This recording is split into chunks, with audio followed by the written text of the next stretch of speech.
आपका प्यारा वीडियो देखने से पहले आपसे एक छोटा सा निवेदन है, कृपया चैनल और वीडियो को लाइक, शेयर और सब्सक्राइब करें। साथ में बेल आइकन भी दबा दें जिससे आपको नई वीडियो की सूचना मिल सके। इसके साथ ही चैनल को अपने मित्रों में, परिवार वालों में, स्वजनों में, निकट संबंधियों में सब्सक्राइब करने में सहयोग करें। धन्यवाद। ये तो आदमी के ऊपर डिपेंड करता है, किससे निर्मित करना है तो समझनी पड़ेगी।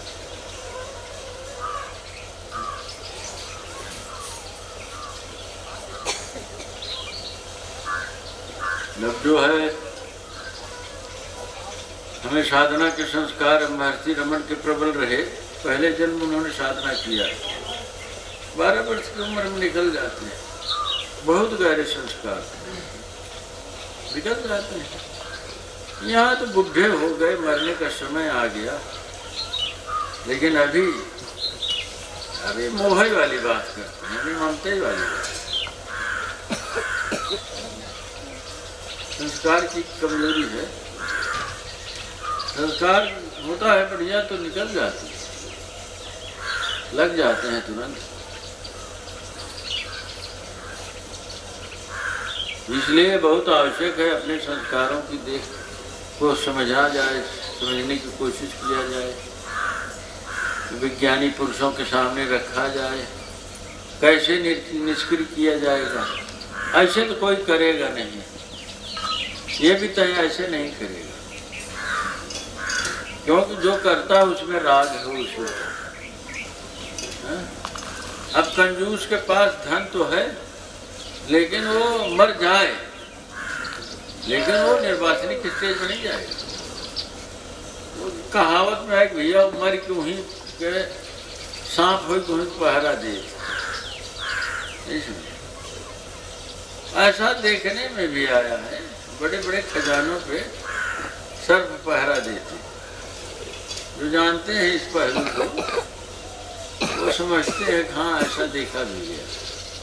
वो कहते हैं क्या हो गया भाई, क्यों पहरा दे रहे हो? बस वासना इतनी गहरी तो सूक्ष्म शरीर को में चली गई।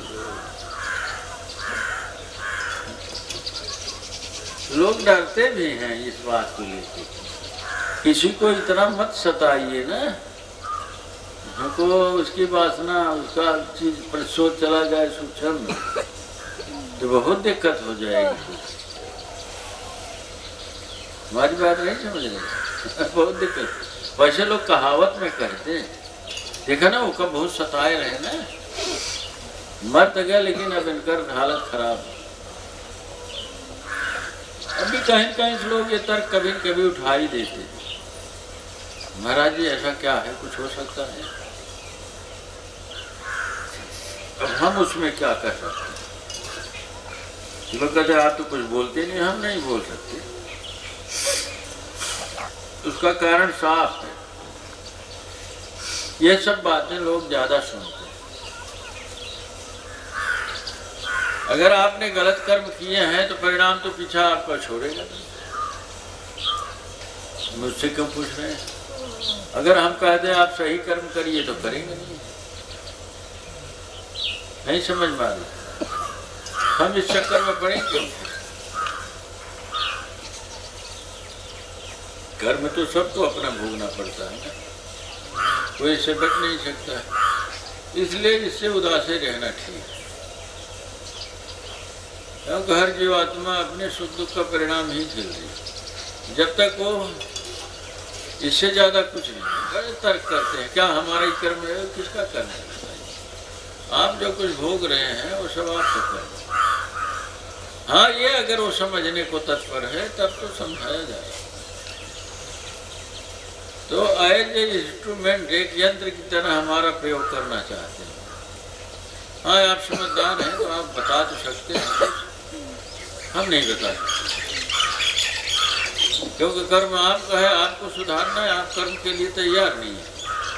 नहीं, आप कर दीजिए ना, आप बता दीजिए ना, आप समझा दीजिए ना, आप कर दीजिए। तो समझाने तक का काम तो हमारा है, कर्म करने का अधिकार आपका है। हम कैसे आपसे करा सकते? हम तो बता रहे हैं, अब भी वक्त है। हम अक्सर यही कहते हैं, अब भी जो भी वक्त बचा है